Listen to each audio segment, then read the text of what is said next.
Pernah dengar warung kecil yang mendadak punya 5 cabang dalam waktu kurang dari setahun? Banyak yang kagum, tapi tak tahu di balik kesuksesannya, ada syarat mengerikan yang harus dibayar dengan nyawa. Malam ini, aku akan membacakan kisah yang mengerikan, tentang seorang janda yang membuka warung seblak, dibantu oleh makhluk tak kasat mata, dan tumbalnya bukan sembarang orang. Siapkan dirimu, matikan lampu, dan dengarkan baik-baik cerita ini. Lilis adalah seorang janda muda berusia 33 tahun yang tinggal di Bandung. Setelah ditinggal mati suaminya karena kecelakaan kerja di pabrik tekstil, ia harus menghidupi kedua anaknya seorang diri. Modal satu-satunya yang ia punya adalah resep seblak warisan ibunya, resep yang biasa disajikan saat ada hajatan keluarga. Di tangan Lilis, seblak itu berubah menjadi peluang. Di awal 2021, Lilis memberanikan diri membuka warung seblak kecil di pinggir jalan kawasan Dago. Ia beri nama Seblak Bu Lilis. Warung itu hanya beratapkan terpal dan beralaskan tikar lusuh. Ia duduk bersila di atas tikar, dengan kompor portabel, baskom kerupuk basah, sosis, bakso, ceker, dan kuah cabai buatan sendiri. Pembeli pertamanya hanya 1-2 orang. Ada hari-hari di mana tidak ada satupun yang datang. Tapi ia tidak menyerah. Ia terus mencoba kombinasi rasa, mengurangi sedikit pedas, menambahkan daun jeruk, dan mencoba berbagai topping. Suatu hari, salah satu pelanggannya mengunggah videonya di TikTok. Tak disangka, video itu viral. Rasa pedas khas dan kuahnya yang gurih membuat banyak orang penasaran. Perlahan, pembeli mulai berdatangan. Tak lama, kursi plastik ditambahkan. Lalu meja kayu kecil. Lalu, ia sewa tempat lebih layak tak jauh dari sana. Namun satu hal yang membuat banyak orang bertanya-tanya, dalam waktu hanya 3 bulan, warung kecil itu berubah drastis. Tenda diganti bangunan permanen. Pegawai bertambah. Motor-motor ojol antre. Bahkan, satu demi satu cabang dibuka, di Cihampelas, Buah Batu, Antapani, Lembang, dan terakhir Cimahi. Semuanya dalam waktu kurang dari setahun. Dari mana modalnya? Setahun sebelum Lilis mencapai titik itu, hidupnya jauh berbeda. Ia masih tinggal di rumah petak sempit, warungnya belum menghasilkan apa-apa, dan anak bungsunya, Aldi, sering sakit-sakitan. Suatu sore saat hujan gerimis, Lilis kedatangan tamu tak disangka, Darto, teman lama suaminya. Mereka dulu sering kumpul bareng waktu masih kuliah. Darto kini tampak lebih rapi, memakai batik dan membawa mobil Avanza hitam. Aku lihat video warungmu viral di TikTok, Lis. Seblaknya kelihatan enak banget. Warung sekecil itu bisa jadi besar kalau kamu punya strategi yang tepat, kata Darto sambil menyeruput teh hangat. Lilis menghela napas. Iya sih, tapi sekarang masih susah. Uang baru balik modal, belum ada untung. Darto meletakkan cangkir, lalu menatap Lilis serius. Aku mau kasih kamu jalan alternatif. Bukan cuma kerja keras, tapi juga bantuan gaib.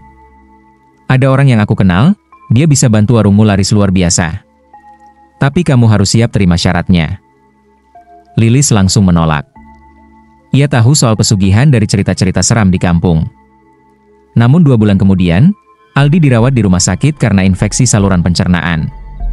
Biaya menumpuk. Obat tidak bisa ditebus. Ia kehabisan pilihan. Dengan tangan gemetar, ia menghubungi Darto. Malam Jumat Kliwon, Darto menjemput Lilis menuju sebuah rumah tua terpencil di pinggiran Lembang. Rumah itu terbuat dari kayu jati tua, sunyi, dan hanya diterangi lampu minyak. Di dalamnya, seorang perempuan tua berjubah hitam duduk di atas dipan bambu. Ia dipanggil Eyang Mayang. Wajahnya penuh keriput, bibirnya tipis, dan matanya tampak seperti memancarkan cahaya. Kalau kamu benar-benar mau jalan ini, kamu akan dapat 2 hal. Warungmu bakal laris, dan kamu juga akan dijaga dari gangguan apapun. Tapi ingat, ada syaratnya.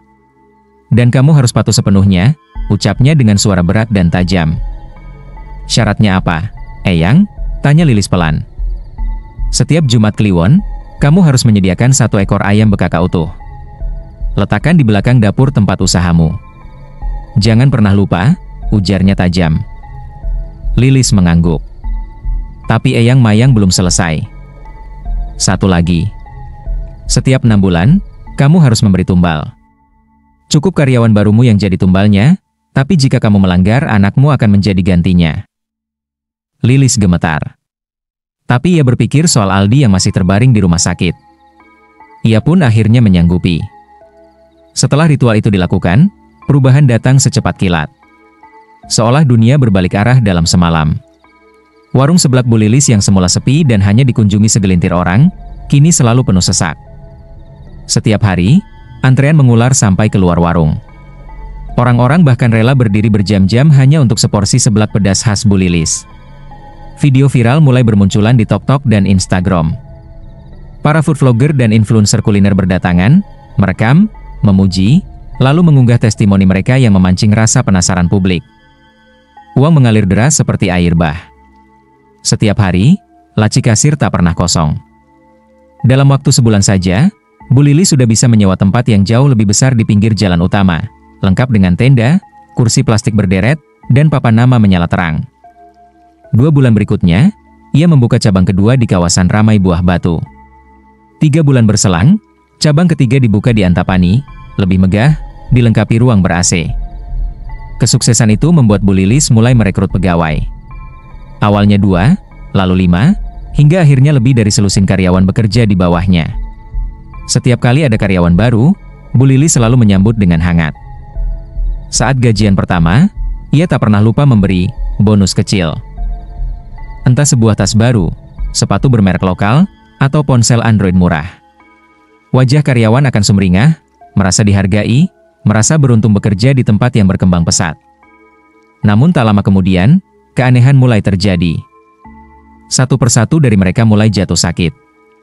Tubuh melemah tanpa sebab yang jelas. Gejala ringan berubah parah hanya dalam hitungan hari. Korban pertama adalah Yani, seorang remaja perempuan berusia 19 tahun, lulusan SMA yang baru saja bekerja sebulan. Ia ceria, rajin, dan disukai pelanggan karena senyumnya yang manis. Namun tiba-tiba, Yani mulai batuk-batuk hebat. Awalnya dikira hanya flu biasa. Tapi batuk itu tak kunjung sembuh. Bahkan makin parah, disertai demam tinggi dan sesak napas. Ia terpaksa dirawat di rumah sakit. Dalam 2 minggu, kondisinya memburuk drastis. Hingga akhirnya, napas terakhirnya terhembus di ruang perawatan. Dokter menyebut penyebab kematiannya adalah TBC akut yang menyerang mendadak. Orang tuanya menangis pilu, menerima takdir dengan berat hati. Mereka mengira anaknya memang sakit biasa, tak ada yang mencurigai apapun. Namun Bu Lilis tahu, itu bukan penyakit biasa. Itu adalah bayaran. Karyawan-karyawan lama mulai merasakan ada sesuatu yang tidak wajar di warung Bu Lilis. Bukan hanya karena beberapa rekan mereka jatuh sakit satu persatu, tapi juga karena suasana di dapur perlahan berubah menjadi menyeramkan. Pada awalnya hanya hal-hal kecil. Seperti suara bisikan lirih yang terdengar padahal tak ada siapapun di ruangan itu. Bisikan itu datang dari sudut dapur, terdengar seperti suara perempuan tua yang melafalkan sesuatu dalam gumaman cepat, entah doa apa tak dimengerti. Lalu kompor gas sering tiba-tiba menyala sendiri, padahal belum ada yang menyalakan. Api menyala dengan suara ces. Yang mengejutkan. Beberapa karyawan sempat mematikan gas berkali-kali, namun api tetap menyala lagi, seperti ada yang sengaja menyalakan dari alam lain. Panci-panci besar yang sudah disusun rapi di rak, seringkali ditemukan berpindah tempat di pagi hari. Ada yang turun ke lantai, ada yang terbuka tutupnya. Pernah sekali, panci paling besar ditemukan berada di bawah kolong meja tanpa jejak siapapun yang memindahkan. Yang paling menakutkan, beberapa pegawai mengaku melihat sosok perempuan hitam duduk di atas kulkas di sudut dapur. Rambutnya panjang menjuntai menutupi wajah. Tubuhnya kurus seperti tulang berbungkus kain hitam. Sosok itu tidak bergerak, hanya dia menatap, entah kepada siapa. Saat salah satu karyawan berani menoleh lagi, sosok itu sudah menghilang. Puncaknya terjadi pada suatu malam, saat Risa, pegawai bagian penggorengan, pulang dalam kondisi pucat dan gemetar. Tubuhnya lemas, keringat dingin membasahi pelipisnya. Ia menolak makan, bahkan menolak berbicara pada awalnya. Setelah ditenangkan oleh rekannya, barulah ia buka suara dengan suara bergetar. Malam itu, katanya, ia lupa mengambil ponselnya di warung dan kembali diam-diam dari pintu belakang. Saat masuk, ia mendengar suara langkah kaki dan suara komat-kamit dari arah dapur belakang. Risa mengintip dari balik tumpukan karung cabai. Dan disitulah ia melihat sesuatu yang tak akan pernah ia lupakan. Bu Lilis, majikannya sendiri, tampak duduk bersimpuh di lantai. Di hadapannya, ada seekor ayam bekaka utuh, sudah dibakar dan ditusuk bambu. Lilis mengenakan kain hitam dan mengucapkan mantra dengan bahasa yang asing di telinga Risa. Namun Risa bisa mengenali pola bahasanya. Itu adalah bahasa Sunda kuno, bahasa yang biasa dipakai dalam ritual-ritual kuno atau kitab-kitab leluhur. Wajah Bu Lilis tampak bukan seperti biasanya. Sorot matanya tajam, seolah bukan miliknya sendiri. Keesokan paginya, Risa datang pagi-pagi hanya untuk menyerahkan surat pengunduran diri. Ia tidak memberi banyak alasan. Hanya bilang, "Maaf, saya sudah tidak kuat kerja di sini." Tatapannya kosong, wajahnya murung. Teman-temannya mengira ia trauma karena kesurupan atau halusinasi, dan tak menganggapnya terlalu serius. Namun belum genap sebulan setelah keluar dari warung itu, kabar mengejutkan datang. Risa ditemukan meninggal di rumahnya. Ia meninggal dalam tidur, tanpa gejala sakit sebelumnya. Dokter tidak bisa menyimpulkan penyebab pasti kematiannya. Tidak ada tanda-tanda kekerasan, tidak ada racun, tidak ada penyakit. Ia hanya tidak bangun lagi. Dan bagi sebagian orang, itu cukup jadi bukti bahwa sesuatu yang gelap sedang terjadi di balik kesuksesan warung seblak Bu Lilis. 2 tahun telah berlalu sejak pertama kali Lilis melakukan ritual pesugihan. Hidupnya berubah drastis. Kini ia bukan lagi pemilik warung kecil di pinggiran kota. Ia sudah memiliki mobil pribadi, rumah mewah 2 lantai di kawasan elit, dan cabang warungnya tersebar di berbagai titik strategis Bandung. Bahkan, namanya mulai dikenal luas.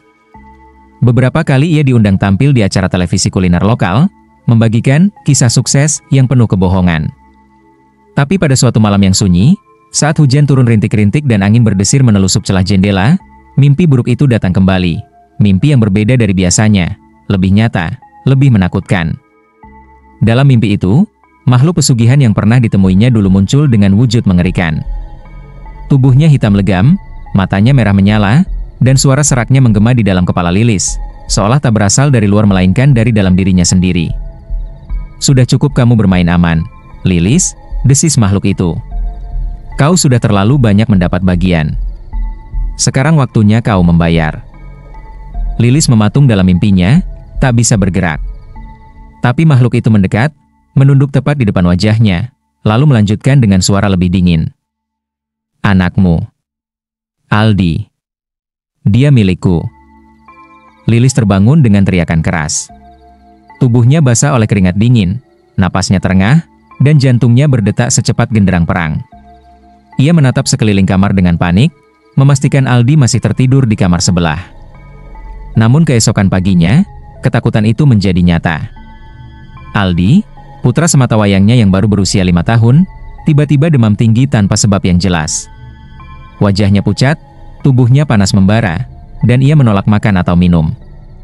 Malam harinya, Aldi mengigau terus-menerus, mengucapkan kalimat yang membuat darah Lilis membeku. "Ma," perempuan hitamnya duduk di jendela. "Dia panggil-panggil aku," katanya suruh ikut. Lilis panik. Ia mencoba menenangkan anaknya, memeluknya erat sambil menangis. Tapi Aldi terus menggigil dan meracau. Wajahnya tampak menderita, seperti ada sesuatu yang mengganggunya dari alam lain. Tanpa pikir panjang, Lilis kembali melakukan ritual.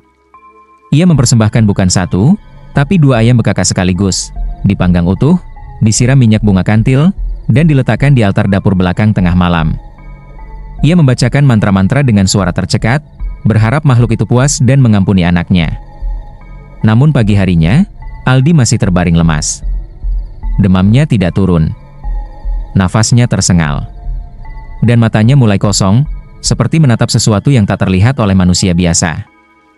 Dengan rasa takut yang makin membuncah dan batin yang nyaris runtuh, Lilis akhirnya mengambil keputusan yang selama ini selalu ia tunda, mencari pertolongan.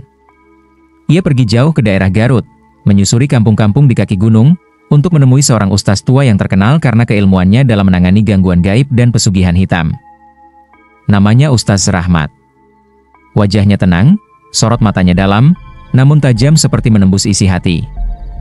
Saat Lilis menceritakan semuanya, tentang mimpi, tentang Aldi, tentang ritual ayam bekakak, sang ustaz hanya mengangguk pelan, seolah sudah sering menghadapi kasus serupa.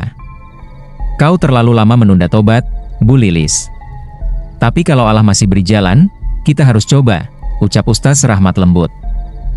2 hari kemudian, Ustaz Rahmat datang langsung ke rumah Lilis di Bandung, ditemani 3 orang muridnya yang masih muda namun berwajah serius. Mereka membawa peralatan ruqyah lengkap, Al-Quran, air doa dalam jeriken, garam kasar, minyak bidara, dan dupa kemenyan untuk penanda keberadaan makhluk gaib. Begitu masuk ke dalam rumah, Ustaz dan para muridnya langsung merasakan hawa yang berat. Udara di dalam rumah terasa panas meski jendela terbuka lebar. Salah satu murid Ustaz Rahmat tiba-tiba muntah setelah melangkah ke ruang dapur. "Ini rumah penuh jin peliharaan," ujar Ustaz Rahmat setelah berkeliling memeriksa. "Mereka tumbuh karena kamu beri makan setiap Jumat Kliwon. Makanan itu bukan hanya untuk makhluk gaib, tapi juga jadi pengikat perjanjian yang kamu buat sendiri." Ritual ruqyah pun dilakukan besar-besaran malam itu. Seluruh ruangan di lantai 1 dan 2 diperciki air ruqyah. Ayat-ayat suci dibacakan keras-keras. Garam ditaburkan di setiap sudut rumah. Dupa dinyalakan untuk menandai tempat yang dihuni makhluk halus. Dapur, tempat ritual pesugihan biasa dilakukan, didudukan paling lama. Saat Ustaz Rahmat membaca doa penghancur perjanjian, tiba-tiba api kompor menyala sendiri. Sesajen berupa ayam bekaka yang masih tersisa di dalam lemari es dikeluarkan dan dibakar di halaman belakang. Saat dibakar, aroma yang keluar bukan seperti daging gosong biasa, melainkan bau amis tajam bercampur anyir, seperti bangkai lama. Tak lama setelah itu, asap hitam pekat mengepul dari dapur. Udara mendadak menjadi sesak. Tiba-tiba terdengar suara jeritan panjang dari balik dinding, jeritan seorang perempuan, nyaring dan memilukan, seolah sedang disiksa. Dinding dapur sempat bergetar. Beberapa peralatan dapur jatuh berdebam. Salah satu murid Ustaz Rahmat pingsan karena tidak kuat menahan serangan gaib yang muncul. Malam itu, Aldi tertidur dengan tenang untuk pertama kalinya setelah berminggu-minggu. Tapi kelegaan itu hanya sesaat. Keesokan harinya, keanehan lain muncul. Semua cabang warung seblak milik Lilis mengalami kejadian aneh secara serentak. Kuah seblak di panci besar tiba-tiba berubah warna. Dari merah menggoda menjadi keruh kehijauan, berlendir, dan mengeluarkan bau busuk seperti air comberan. Bumbu tak menyatu, kerupuk tak mengembang, dan daging terasa basi meski baru dimasak. Pelanggan yang semula antre panjang langsung kabur. Beberapa sempat memvideokan kejadian aneh itu dan mengunggahnya ke media sosial. Komentar demi komentar mengalir, sebagian menyebut warung itu memakai hal gaib. Reputasi Lilis hancur seketika. Dalam waktu 3 bulan, satu persatu cabang tutup. Tak ada lagi yang mau makan di warung yang dulunya disebut-sebut seblak ternak se-Bandung. Karyawan hengkang. Pemasukan anjlok. Sementara biaya operasional terus berjalan. Dan Bu Lilis harus menatap puing-puing dari kesuksesan yang ia bangun di atas perjanjian kelam. Setelah semuanya hancur, Lilis kembali hidup sederhana. Ia menjual mobilnya untuk menutupi utang. Pindah ke rumah kontrakan kecil bersama anak-anaknya. Namun Aldi mulai sembuh. Tak ada lagi igauan. Tak ada lagi perempuan hitam di jendela. Ia kembali ceria, bisa bersekolah. Lilis membuka warung kecil di depan kontrakan. Menjual seblak seperti dulu. Tanpa penglaris. Tanpa tumbal. Kini, Lilis menjalani hidup yang lebih tenang. Ia tidak lagi mengejar kekayaan besar. Setiap hari ia masak sendiri, menyapa pembeli dengan senyum, dan menikmati suara anak-anaknya yang riang. Ia tahu, rezeki yang berkah tak datang dari jalan pintas. Dalam hatinya, Lilis selalu berdoa agar tak lagi tergoda memilih jalan kelam. Karena pada akhirnya, hidup sederhana bersama orang yang dicintai, jauh lebih berharga dari semua cabang dan kemewahan semu yang pernah ia miliki.